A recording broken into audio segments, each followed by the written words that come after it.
Welcome to the Big Game Hunting Podcast, where we help hunters like you prepare for the big game hunting adventures you've always dreamed of. Now, here's your host, John McAdams. Hello, John McAdams here. Welcome to episode 315 of the Big Game Hunting Podcast. Today, Joseph von Benedikt is back on the show with us to talk about a subject I know you will enjoy: his favorite cartridges for hunting virtually any species of big game. Now, Joseph and I play a little game here today where he and I each list our favorite cartridge and bullet for hunting specific species of game, ranging from coues whitetail all the way up to thick-skinned species of African game like K-buffalo and elephant, and almost everything in between: mule deer, elk, black bear, all that stuff.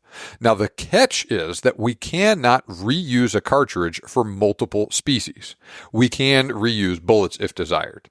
Additionally, the last two categories we discuss are for our favorite all-around hunting cartridges. So in those cases, it is permissible to use a cartridge listed previously. Now, I did not prep Joseph for this episode. I told him the basic outline of things about 1 minute before we started recording, so he was basically doing things off the cuff here. Now, there were also a couple of instances where he and I both say we would ideally prefer to use something else for hunting a particular animal, but we did not do so because we already used that cartridge for something else. Even so, our discussion provides an interesting glimpse into the thought process he and I each use for selecting cartridges and bullets for hunting different species of game under different conditions. This is a great episode. I really enjoyed recording it. I'm sure you will enjoy listening to it as well. So let's dive right into things with Joseph. Good morning, Joseph. Thank you so much for joining me on the show today. I know you've been feeling a little under the weather, but I'm glad that you're feeling good enough to talk to us. Yeah, it's a pleasure, John. Something to look forward to. That's right. Well, so like we just talked about, I just gave you a sneak peek about this like 1 minute before we started recording, but you haven't had a lot more time to prepare other than that. We're going to talk about favorite cartridges today. So we're going to go through a bunch of different situations for different species of primarily North American game, but we'll talk a little bit about Africa too. We're going to talk your favorite cartridge and your favorite bullet for each of those species of game and under those different conditions. So I already have all of my favorite cartridges written out here.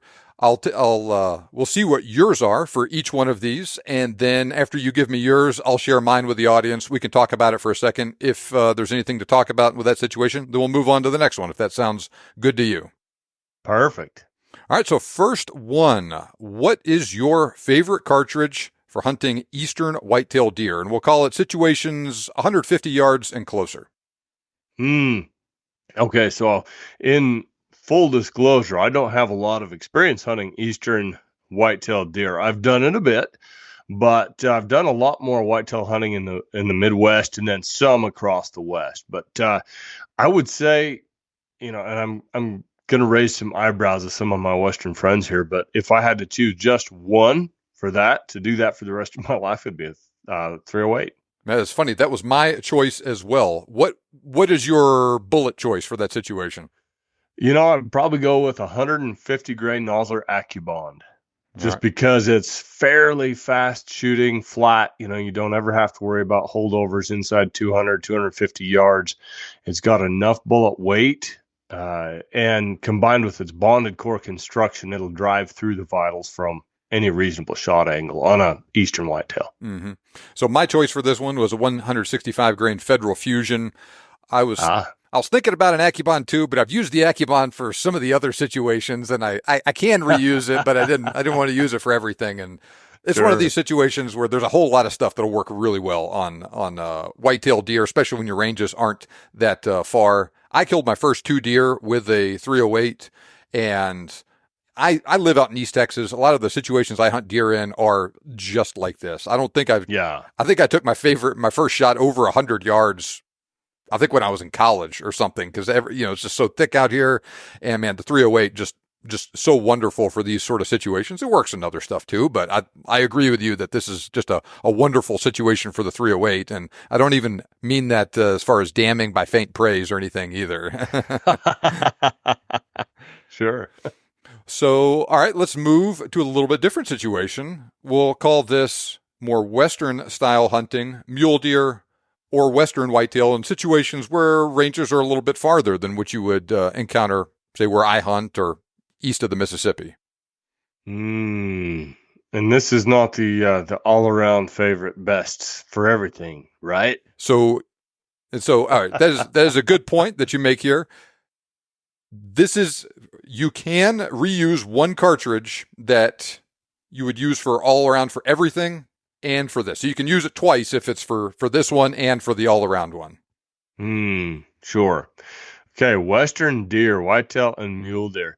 So I'm a little bit torn. I have this, I want to say my favorite, and yet I also want to say what I feel like maybe would be the most practical, right? Mm-hmm. But for this example, man, yeah, I think I'm just going to go with I'm going to go with my favorite, the 280 Ackley Improved.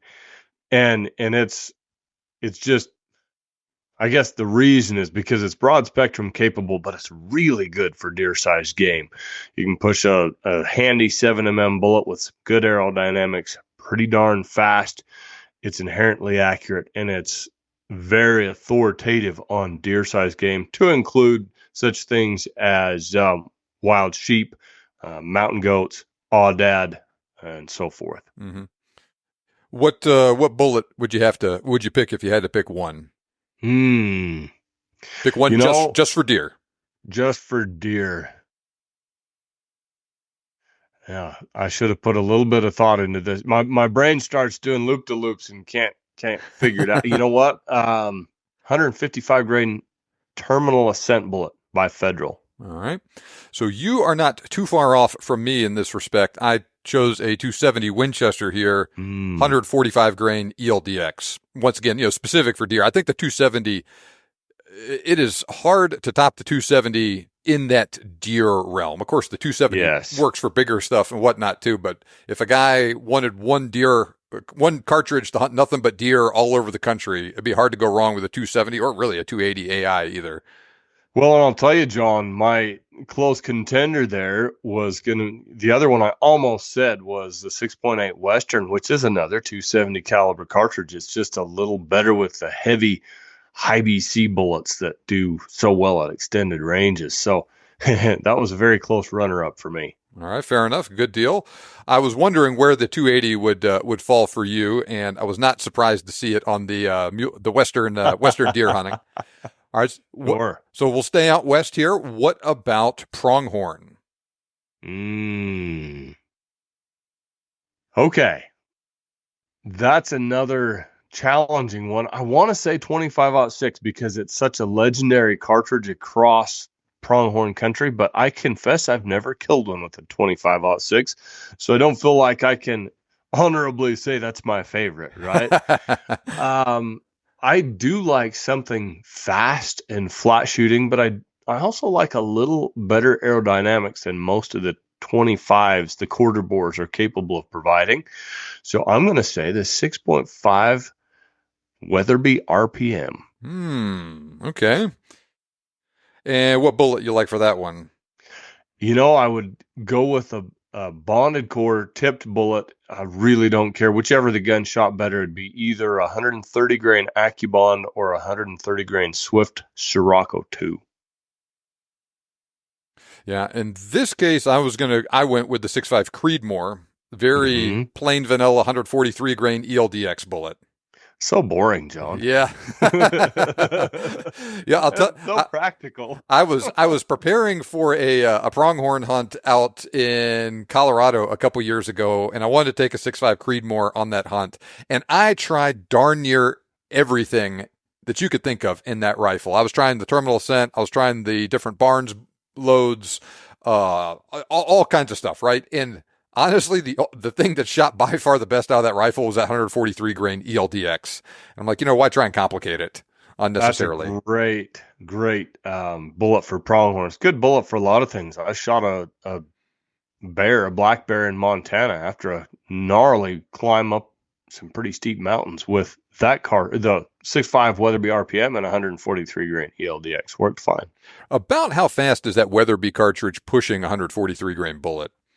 Well, I think I'm trying to pull up in my brain here what Weatherby rates it at. They don't actually factory load that cartridge. So I think I was hand loading it to about 3150 at the time. That cartridge will shoot the 120s to 130s. They do a lot with hammer bullets and the Barnes 127 LRX and so forth. Like 3250 to low 33s. It's pretty spicy. Yeah, yeah, especially compared to the old 6.5 Creedmoor, and it's pretty spicy even compared to the 6.5 PRC too, now that I think about it. Yeah, you're doing like 500 feet per second more at the muzzle than the 6.5 Creedmoor is. It's significant. All right, well, so once again, we'll stay out west here, moving on to the next one. What about those little coues deer down in Arizona and New Mexico and Old Mexico? You know, they're so much fun to hunt, but generally you do have to reach out for them a bit. I think I've never shot one at less than, what was my closest shot? It would be 370 yards, something like that. And generally you're going to find your shot opportunities between, let's say, 350 and 500, sometimes 600 if you have the rifle and the skills to do it. So something with a lot of inherent accuracy and a good aerodynamic bullet, again, is real optimal. And I would just go with what I used on my last hunt in January, 6.5 PRC. And I'm going to pick the 147 grain Hornady ELD match bullet for that, because it's very high BC. They're very small animals, light boned, thin skinned, and a match type bullet. This is one of the few cases where I will choose a match type bullet because it's just a small animal and it gives you that little better accuracy, consistency, and a little, really, really good wind bucking ability. Yeah, for the listeners' benefit here, that 147 grain ELD match bullet has a BC of .697. And as good as that 143 grain ELDX is, that's a whole lot better in that, or in terms of BC. And that PRC is pushing it still over 2,900 feet per second, and at least at an advertised velocity anyway. And it just shoots in almost everything. I took a little Mossberg Patriot Predator rifle. Sorry, let me silence my phone. That's going to be obnoxious here. And it was shooting 3/4 inch groups, factory ammo, factory rifle. It was awesome. I love, a cartridge and bullet combination that almost always performs well in any rifle you put it in. Yeah, so this, you mentioned having to make a confession on the pronghorn a minute ago. This is where I'm going to make mine. I haven't actually hunted anything with this cartridge yet, though I am hoping to do it soon. But I am very curious about the 22 Creedmoor with that 80 grain, either ELDX or ELD match bullet on a coues deer. So it's funny you mentioned that, because that would have been my second, another good choice. And when I was down there hunting coues deer in January, I had just wrapped up a real deep research project that I wrote about for Shooting Times and podcasted about on my own podcast on the 22 Creedmoor. And I was so impressed with it that I was wishing I was hunting with one down there. I mean, I had a great setup, right? And it proved to be perfect. But just because I was at the time enamored with the 22 Creedmoor, I wish I had that. Yeah, 100%. So what my hunting season looks like this fall is definitely going to depend on how the draws go. This is going to be a big week, or big couple weeks coming out with Utah and Colorado and them releasing their results. And depending on how that goes, I may end up putting in for coues deer in Arizona and going down there. And, I'm in the early stages of working out my new Venatic rifle from Horizon Firearms in the 22 Creedmoor. Initial impressions are very good, and we'll see how things go in the next couple of months with it. Cool. So let's hit pause out west right now. We're going to go back. They're all over the country, but more east than west. What about feral hogs? Broad spectrum, or are you going to give me any categories? Like, we're talking including night hunting, just control efforts, or more like sporting efforts in California? What are we talking here? Yeah, so when I think feral hogs, I think about the sort of hunting in the areas where they are most prevalent, say out east.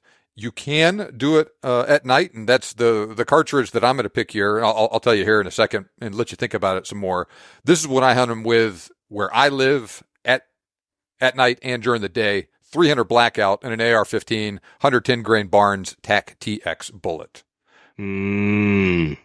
Yeah. Okay. Very good choice. So in that light where there's a lot of control and nighttime hunting is potentially available, if I hadn't already picked the 308 for Eastern whitetail, I would have said a Ruger SFAR, small frame AR, and 308 with night vision compatible optical setup. But since I can't have that, I would say I'm with you. 300 blackout, a lightweight-ish monometal bullet, suppressed with night vision gear that's somehow either swappable or convertible to, good daytime use. Yeah, so I have a Pulsar thermal scope on my AR, run the Banish 30 on it, and the nice thing about it, a nice thermal scope like that, is it works just as good during the day as it does at night. Yeah. It just looks the same. You can video the hunt and all that stuff, and it's always nice too when you shoot one and it runs off. You can bring the video back and look. All right, where are my crosshairs actually on this thing when I hit it? Yeah, and it could be definitely reassuring when one runs off and you say, okay, I did make a good shot on it, and then you go and check and it's 30 yards away out in the woods. No big deal. Sure. Excuse me. Okay, so next two are going to be very similar. We're going to talk black bear over bait, black bear spot and stalk. Okay, for black bear over bait, I'm taking a 45-70 lever action with a good low power optic on it, probably like a 1 to 4x something or other, and I would load it with 300 grain Barnes triple shock bullets, probably in their Pioneer factory ammo. Just a tremendous hard hitting load, very good for close, fast work. For spot and stalk type black bear hunting, gosh, there's a lot of different scenarios you can get yourself in there. You can stand up a bear in a patch of acorns in the fall or berries. You can, come face to face one while crossing an avalanche chute, or you can be glassing that avalanche chute from the other side of the canyon. So, I'm going to go real practical on this one and say I don't think you can beat a grand old 30-06 rifle for all-around bear hunting, black bear hunting. What bullet? And I'd probably 180 grain Nosler partition would be my choice. All right, very good. Yeah, and that is the interesting thing about bears is you can have so many different situations. You can shoot one at 20 yards, or you can shoot one at 600, 700, 800 yards, depending on the details. Yeah. I have never hunted bears over hounds before, but would you use that same 45-70 setup on a hound hunt as you would a baited hunt? Sure would. In fact, I did. My last bear I shot was not quite a year ago here in Idaho, hunted over hounds with a 45-70, and it just worked tremendously. Yeah, so my choice was also a 45-70 with a 300 grain Barnes over bait. My Barnes and all. That's right. Yep. My Marlin 1895 is an older one that does not have a threaded barrel on it, so I wouldn't put a suppressor on it. But that's a nice to have. I thought that was really cool that you shot yours with a Banish 46, right?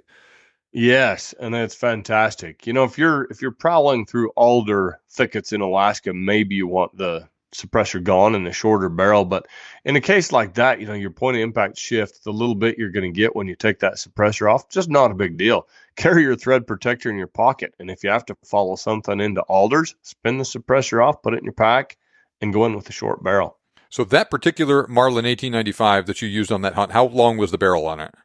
18 inches. Okay. Which is my favorite length for 45-70. Yeah, that's a good balance of short, but not too short and not too long either. Yep. Mine, I think, is a little bit longer than that. I have a little bit unusual one. I think it was a limited production run that they did. Half round, half octagon barrel, full length magazine. And nice. the barrel's not super long or anything, but I think it's longer than 18 inches. I want to say 20, maybe 22 inches. But thing's a thumper. I've killed a lot of stuff with that rifle, and it's worked really well for me. Outstanding. As far as spot and stock goes, I picked a 7mm Remington Magnum 160 grain Accubon bullet for this one. Yeah, that'd be real good too. Okay. What do you think about elk? I love elk. I love elk too. Okay, so cartridge and bullet for elk. This is another tricky one. And I'm going to tell you what I think is probably the most practical, and then I'll tell you what my favorite is because they're different. And here's the funny thing. I've shot as many mature bulls with a 300 Winchester Magnum as I have with all other cartridges combined. And that's a fair number of elk, right? It just flat out works. And in that cartridge, any good controlled expansion 180 grain bullet will work just fine.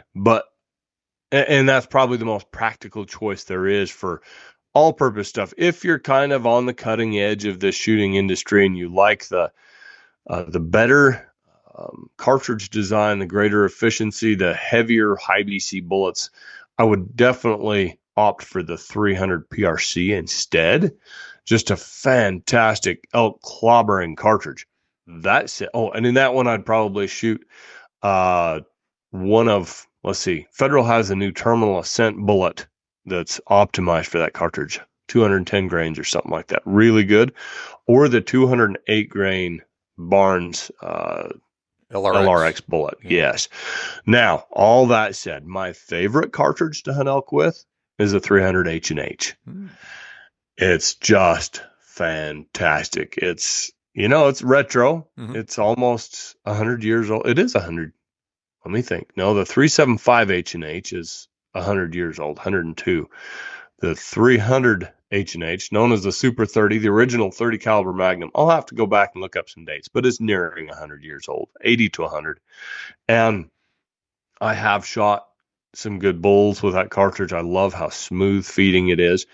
Contrary to expectations with that real highly tapered case and so forth, it tends to be inherently accurate. They shoot real well. And, well, I'll give you my favorite retro bullet choice and then my go-to modern bullet. For retro, I shoot a 220 grain round nose.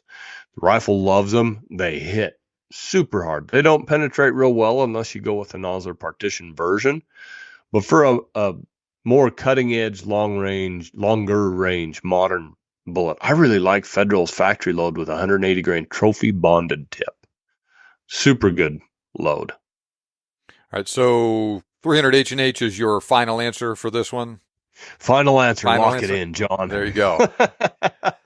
Yeah, so for me, this is one of those situations like you described here earlier for the 280 or the hog or whatever. The choice I'm going to make here is affected by the choices I'm making for other things, not being able to use the same thing more than once. Right.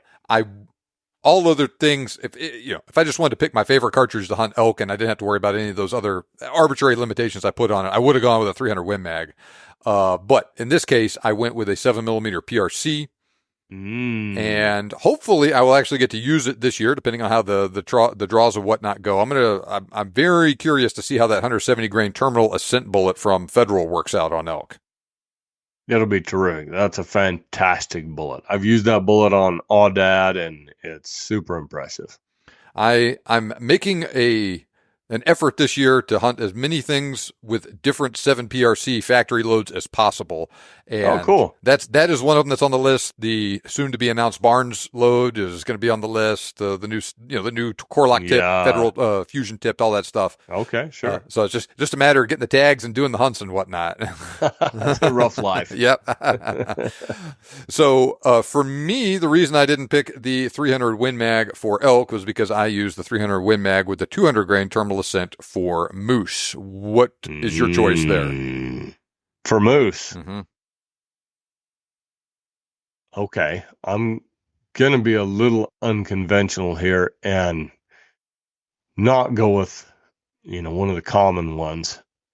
300 Win Mag, any of those work great for moose, but the rifle that I built for myself specifically for hunting moose was inspired by an experience where I shot a real good bullet, 205 yards, and then this was morning 4 of a 10-day hunt. Night of day 9, my hunting partner shot another good bull at 611 yards, and we hunted extremely hard that whole time. It's DIY, drop camp in real remote country, and I was shooting a 375 H&H, and I could not have reached out and shot that bull he shot. He used a 7mm STW. And so I went home and did some thinking, and usually in Alaska, at least, moose are hunted in grizzly country. And so I wanted something big enough to, shoot a grizzly with if I ever get fortunate enough to hold a tag up there, or just defend myself against some, bad encounter with a bear. And I arrived with the 338 Remington Ultra Magnum. Not a common cartridge anymore, but it generates as much or even more muzzle energy than the 375 H&H does. It'll shoot those real aerodynamic 250 to 300 grain 338 bullets that are good, tough, controlled expansion bullets with plenty of reach to give you 600 or even a bit more capability, 600-yard capability. You'll have lots of velocity on arrival, lots of energy on arrival, and so that's what I went with. It's not super easy to shoot well. It's a heavy recoiler, right? But it's an extremely impressive cartridge from the muzzle to as far out as you can hit something with it. You make a very good point about the possibility of running into a grizzly bear out there on the hunt. And it's kind of like, and we'll talk more about this later, but hunting, say, plains game in Africa in an area where there's no dangerous game versus where there's one where you might encounter a buffalo or an elephant or something. And sure, what you're going to carry in one situation might not be the ideal for use in the other situation. And so that is a good point about moose living in areas where that is a consideration. You're not likely to have to shoot a bear in self-defense out there, but man, if you do, you're going to really need you're going to need that performance. Sure. And if you're an Alaska resident, you may hold a grizzly tag every fall, and you want something that's really got, good bear clobbering capability. My choice of bullet for that is, assuming your rifle shoots it well, would be a 250 grain Barnes LRX. Okay. How fast is that 338 rum pushing that 250 LRX? Oh, I'd have to go back and consult my notes. I think it's nearly 2,900 feet per second. Ooh, man. It's pretty smoky. Yeah. It's screaming then. Yeah. And I can understand how that would hit hard on both ends too. Yes. Well, kind of following up on that situation, what about you're going out specifically hunting for brown or grizzly bear?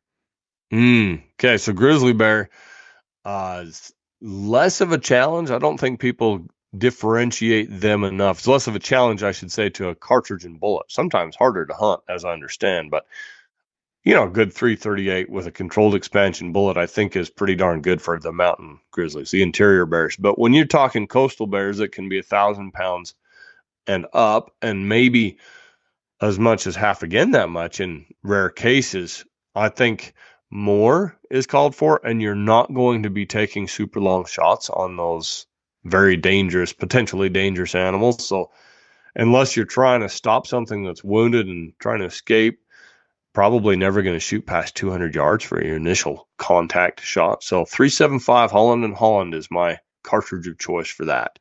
And I think I'd probably load it with, a 300 grain Barnes triple shock, or possibly a 270 grain LRX with as a third runner-up would be a 300 grain Nosler AccuBond. All right, just write down all your answers here so we can share them with the audience. For me in this situation, once again, right, it depends, but kind of limited by the other choices we made. I went with a 338 Win Mag 250 grain partition here. Yep. Good choice. Now, part of the reason why I did not use a 375 H&H there was because I used it on this next one, which is bison, which I did not tell you about before you had that question. So, with all that in mind, what do you think about cartridges for bison? I don't have to be practical, do I? Nope, you don't. 475 Turnbull. There you go. Very, very classic cartridge, or not necessarily a classic cartridge in the sense that it's old, but that sort of feel to it. Quintessential. Yeah, Yeah. very good word. Yes.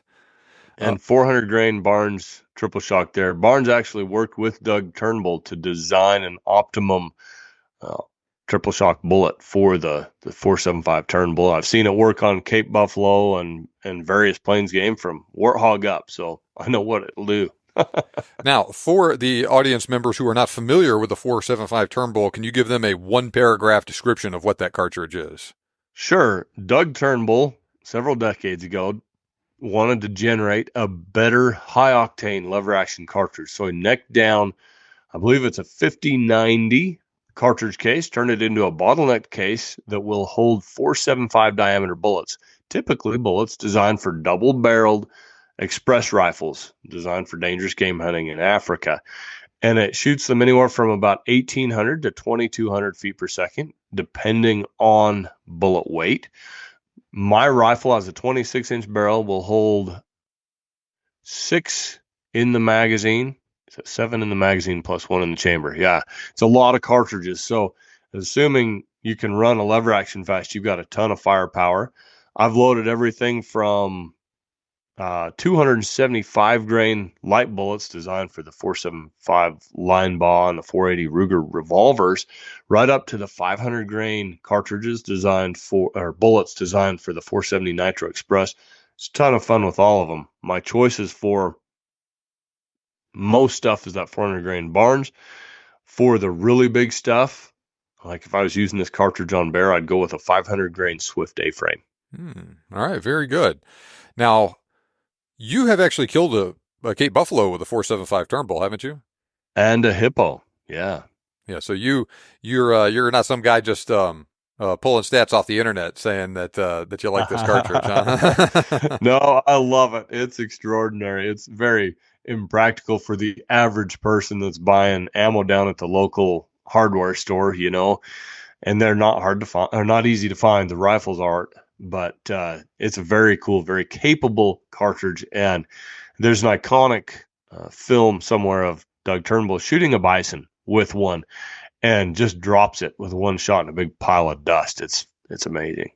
Yeah, see, do I understand correctly that the 475 Turnbull was Doug Turnbull's attempt to make a cartridge that would meet that 4,000 foot-pound minimum legal kinetic energy at the muzzle for hunting thick-skinned dangerous game in Africa and have it work in a standard lever-action rifle? That sounds right. Yeah. All right. Okay, so we have gotten bigger, bigger, bigger. Now we're going to take a turn and we're going to go a lot smaller, but very different situation. Sheep/mountain goat hunting.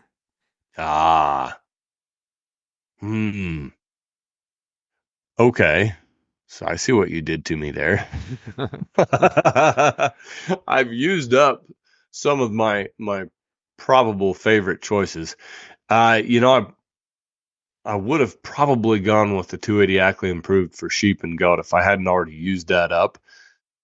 But purely because those hunts can be so crucial, and sometimes you work so hard for an opportunity, and yet it's a long way off. Whether a long way for you is 400 yards or 650 yards doesn't really matter. A cartridge that shoots a bullet that bucks the wind well and maintains a lot of energy downrange but isn't hard to shoot is crucial. So I think here's where I'll use up my 7mm PRC ace in the hole. All right. And I would run that on sheep and goats, probably just with 175 grain Hornady ELDX bullet, or the 170 Terminal Sense fantastic bullet, or that new Barnes one you mentioned that's coming out. But neither of those animals are super huge bodied. Goats have a reputation for being tough, but they're also kind of slab sided. They're not super deep from side to side. So having penetration that you measure in feet rather than 12 to 14 inches isn't necessarily crucial. So yeah, I think the 175 ELDX would be a good choice. All right. Yeah, so this is another one of these where I haven't actually had the opportunity to hunt sheep or mountain goat myself. So I'm just I'm just making an educated guess on what I would use if the opportunity arose. I would use the 6.5 PRC here. Probably 143 grain ELDX. I could be convinced to use other things, talking to guys like you that have done it before. I also remember hearing a story, I think on your podcast, with a guy that was sheep hunting in Alaska, I think with a 6.5 Creedmoor, and had to kill a grizzly bear that came after him, and he was using a 127 grain Barnes LRX. And so, if I was hunting in Alaska or a place in Canada where that was a possibility, I might have to deal with that. Maybe I would use the Barnes. Otherwise, I would probably just use the plain old ELTX, maybe a burger bullet. What do you think about one of the burgers on sheep?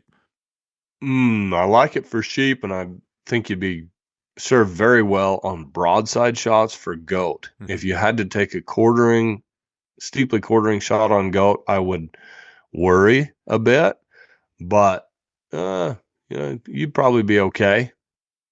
Now, you shot your sheep. You shot a desert bighorn with the 6.5 PRC a couple of years ago, right? A Rocky Mountain bighorn. Okay. Yeah. Right. And I have not, full disclosure, I have not had the opportunity to hunt mountain goat.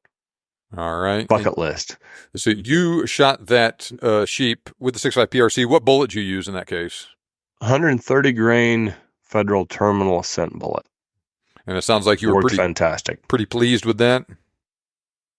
Yes, 100%.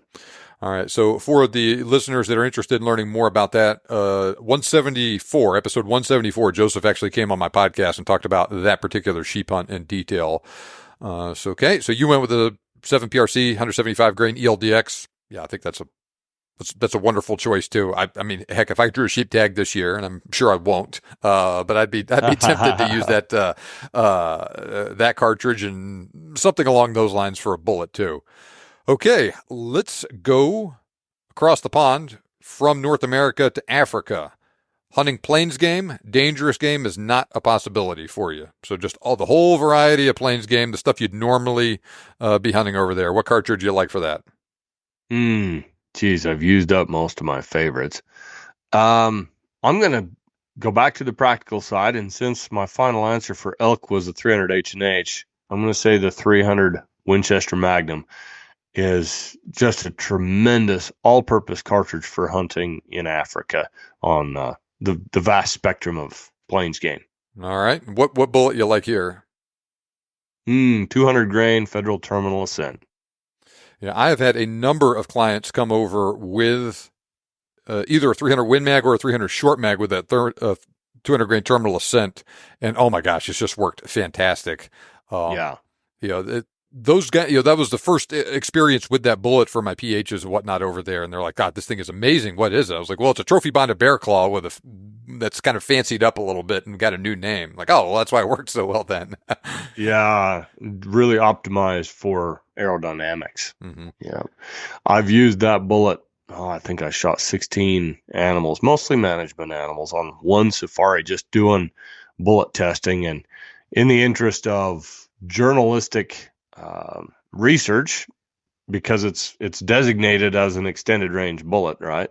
I shot oryx from 15 yards to 997 yards with that. Ooh. I don't like to shoot that far. I rarely do it, but I shoot a super accurate custom rifle that shot that bullet very well.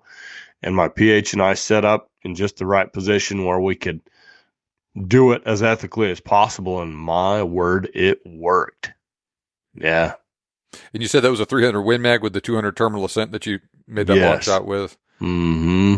Yeah. And the bullets recovered from oryx at 15 yards and 520 yards and 315 yards and 997 yards all look perfect. It's unbelievable how much integrity that bullet has. How often of those 16 animals that you shot, you said most of them the bullet exited and you recovered, you say 4 bullets? Yeah. And most of the ones that I recovered were steeply quartering. Generally, I'd shoot one on the point of the shoulder and we'd find it back against the hide and kind of just in front of the hip. Okay, yeah. Whew. That's quite a bit of penetration, especially after blasting through that front shoulder blade like that. Yes. Mm-hmm. All right. Well, very good. So in this case, I went very plain vanilla, 30-06, 180 grain partition. Perfect. Yeah. Yeah.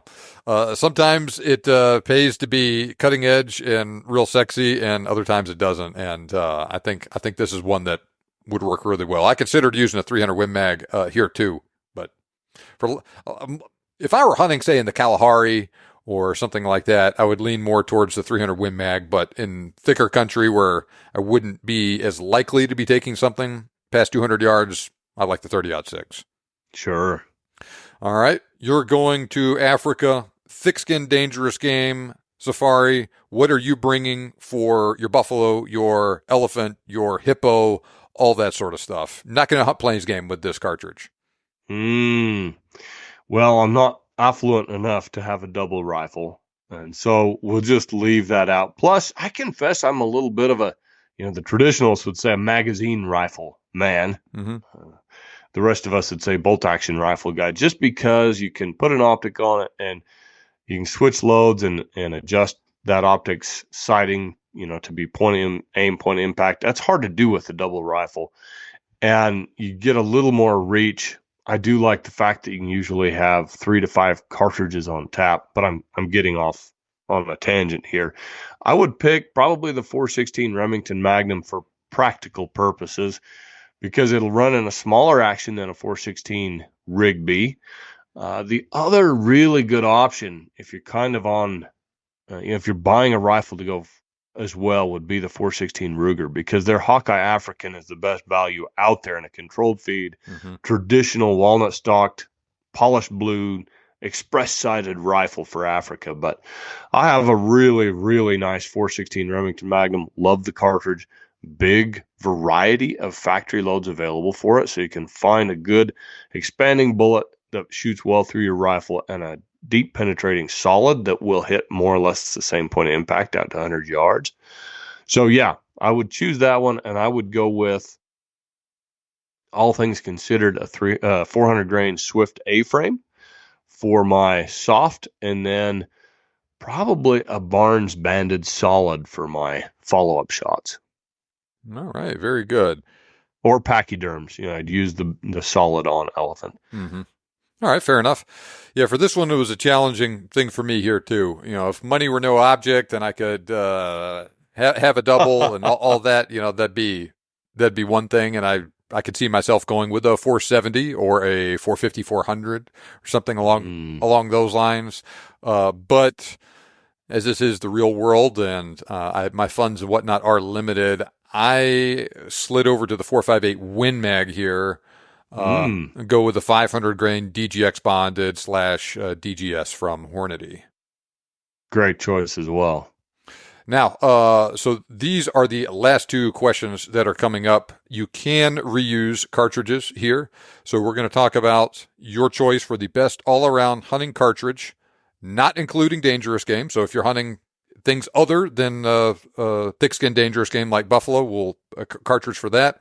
And then one cartridge that you're going to hunt everything with to include dangerous game. And both of these can be reuses from earlier. You don't have to select a single bullet for either one of them. Okay. So for the broad spectrum rifle, I'm going to say the 280 Ackley Improved, just because I've used it for so many years with such great results. A more practical choice for some, even many hunters these days, would be the 7mm PRC. Gives a little more velocity, and in the future will be probably available in a broader spectrum of factory loads. But right now you can get 12 to 14 different factory loads for the 280 Ackley. It's a fantastic cartridge to hand load, very well behaved, easy to get top accuracy out of at premium velocity. And I just love it. You get 5 down in the magazine in a well-built rifle. You can build a nice light rifle. You can get something like a Weatherby Backcountry 2.0 that weighs less than a magician's wand. It's just such a fantastic cartridge, and you can shoot things like moose and bison with it with careful bullet selection. As for the Hunt Round the World cartridge, my sentimental side says the 9.3x62, but I'm actually going to pick the 375 H&H because it's easier to find ammunition for. It does give you a little bit more authority, which can be significant, I think, if you were to hunt elephant. Rhino isn't really a consideration for most of us anymore, but certainly would be a benefit if you did have that opportunity. And it's got a little better velocity for extended range performance on things like kudu, mule deer, whatever. So yeah, final answer would be a 375 H&H for my worldwide one rifle for everything. Yes, I already had the 280 Ackley penciled in for you for your best all around cartridge. You know me too well, John. I was not surprised with the 375 H&H. So for the dangerous game one, or the one to include dangerous game, I was going back and forth between the 9.3 and the 375 myself. I opted to go with the 9.3. In terms of the sheer variety of game I've taken with that cartridge, gosh, I mean, it's hands down. I mean, I've killed a lot of stuff with the 300 Win Mag, and the 7 PRCs is catching up too, but both of them got a long way to go to catch up to that 9.3 in terms of just the sheer weight of game I have taken with the 9.3. It's a fantastic cartridge. It is. And I got a rifle that I really like in it that shoots well. It just fits me well. And it's got, just everything about it. I just like. And yeah. If I can throw it out there, John, we didn't talk about cartridges for Europe, but if I was going to choose one for everything from driven wild boar to hunting Eurasian brown bear in Europe, it would definitely be a 9.3x62. Over there, ammo is widely available, very respected cartridge, and it would be optimal for that, I would think. I've corresponded with several Europeans, especially guys in Scandinavia, and talk a lot about how that is one of the more popular cartridges, especially the guys that go after Scandinavian moose. Not everybody uses, of course, but a lot of people do. Yeah. And so for my best all-around caliber, not including dangerous game, I went with the 7 PRC here. Okay. Yeah, great choice. Mm-hmm. Now, do you think the advent of the 7 PRC is going to have any effect on the 280 Ackley Improved, how widely available it is? I wondered that initially, but I don't think it is. The 280 Ackley has kind of a cult following, and people understand its advantages, where you're getting basically 7mm Magnum performance in a cartridge that fits in a small petite action. You can get a bunch of ammo in the magazine. You're going to hold 1 to 2 more cartridges than any Magnum can, because it's a 30-06 size case head, right? Mm-hmm. And a little bit less powder for very similar performance. So you got longer barrel life, less recoil. You're burning up less components if you're a hand loader. I think it's going to stay strong. The one I do think that the 7 PRC regrettably is kind of squelching is the 6.8 Western. Yeah. I receive a lot of feedback from listeners and whatnot on that 6.8 Western versus 7 PRC debate a lot. And yeah. There's a lot of emotion wrapped up in it, and there's a lot of people that will just go out of their way to use something that's not made by Hornady, regardless of how good it is and whatnot. And it does, I don't know what's going on with the 6.8 Western, but it is unfortunate that the cartridge is having kind of the problems that it is. And I don't know why that is, but if Nosler, which one now? The 6.8 Western, okay. Say if Nosler and Barnes picked up that cartridge and started also offering ammo, and Federal and Remington too, it'd be a whole different ball game. And I don't quite understand why that really hasn't happened yet. And maybe that's still just lingering effects of the 2020 ammo shortage. It sure could be. I did have a representative at Barnes told me they're spun up, tooled up, ready to go. They have a bullet generated for that cartridge, 170 or 71 grain, something like that. But they haven't been able to source brass yet. Mm-hmm. So that might be part of the answer. But yeah, I think the fact that there is so much fervor and emotion over that juxtaposition between the 6.8 Western and the 7 PRC is actually a good sign for the 6.8 Western. Tells you that a lot of people have used it and have had good enough results with it that they're thoroughly invested. Mm-hmm. And so I think that's a very good sign for the long life potential of that cartridge. I felt real bad for whoever was running Winchester and Browning's social media profiles when they announced that cartridge in early 2021. Because, just the hate being thrown at those people. Oh, why are you making this new cartridge? Why don't you just make more 270 ammo? Blah, blah, blah, blah, blah. And that was a lot of the reaction I saw just from the regular public. But on the flip side of things, I've never met anybody that had a 6.8 Western and hunted with it that did not like it. Yeah. Yep. It's fantastic. Yep. So we'll see what the future holds for it. But hopefully it'll pull through, and some other companies are going to pick it up here soon. And in 10 years, it'll be something that's a lot more widely available than is, it's already somewhat in wide use right now. Yeah.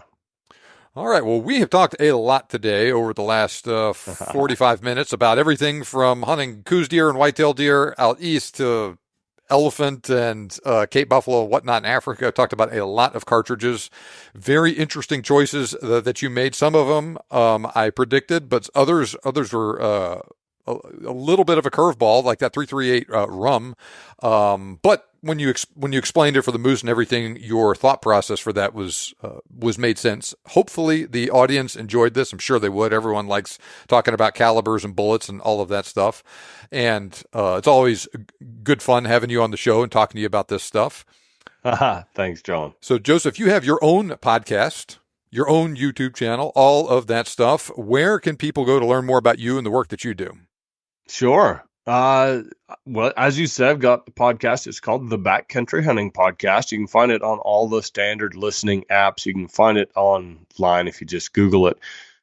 And we also have just transferred over into YouTube. We're just kind of dabbling in it. My boy William, he's our backcountry apprentice. He's always helped with some of the sponsored segments in the show, and he's always done the most popular segments, just simple, fundamental skills and stories, and people love him. He's in his mid-teens, but he's already technologically more savvy than I am. So the YouTube side's kind of his little baby.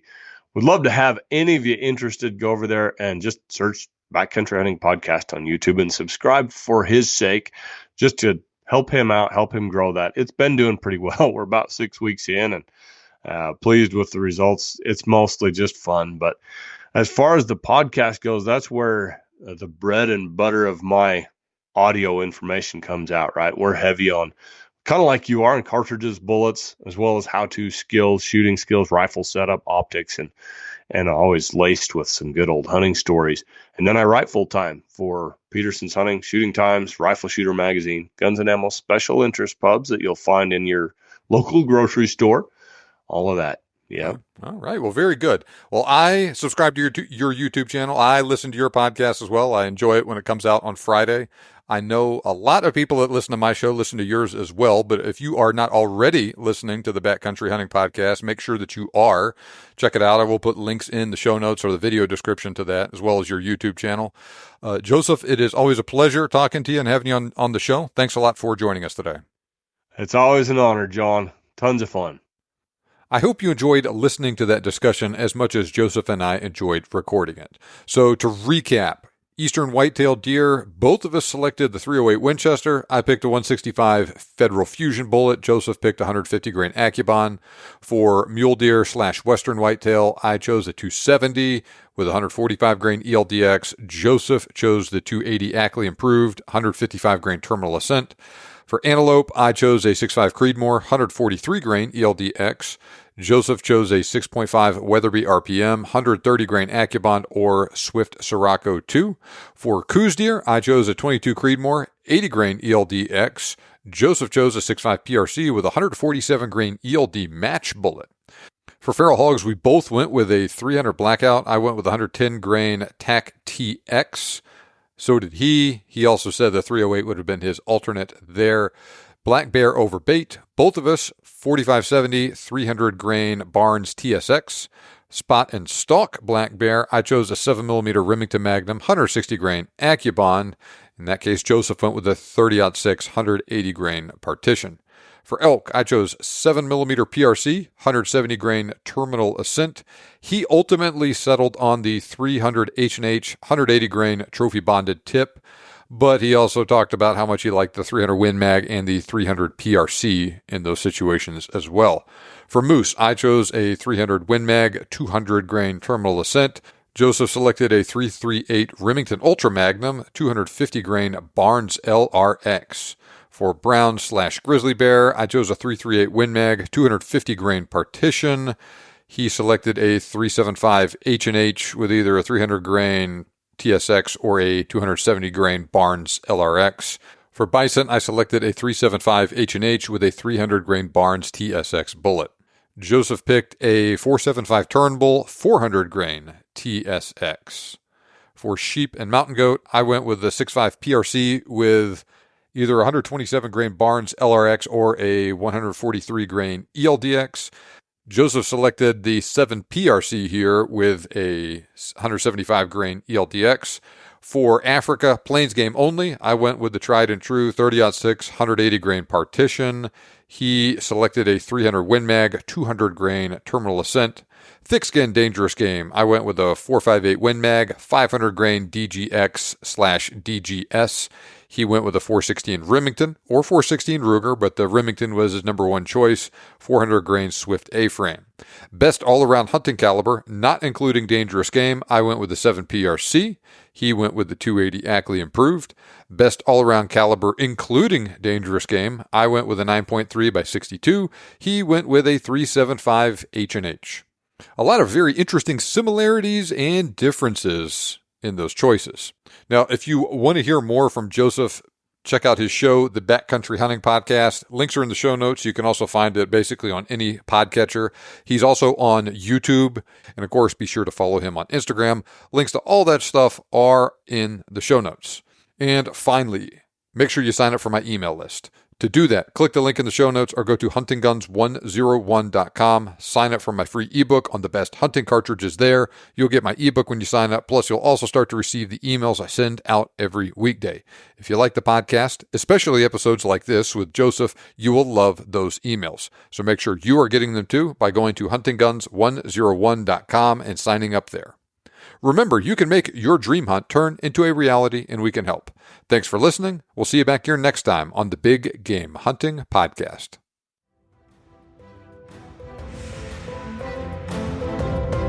This show may be over, but we have plenty more for you on our website. For more information on today's topic, as well as lots of other useful hunting resources, head over to the BigGameHuntingBlog.com. We look forward to having you back for the next episode. But until then, happy hunting.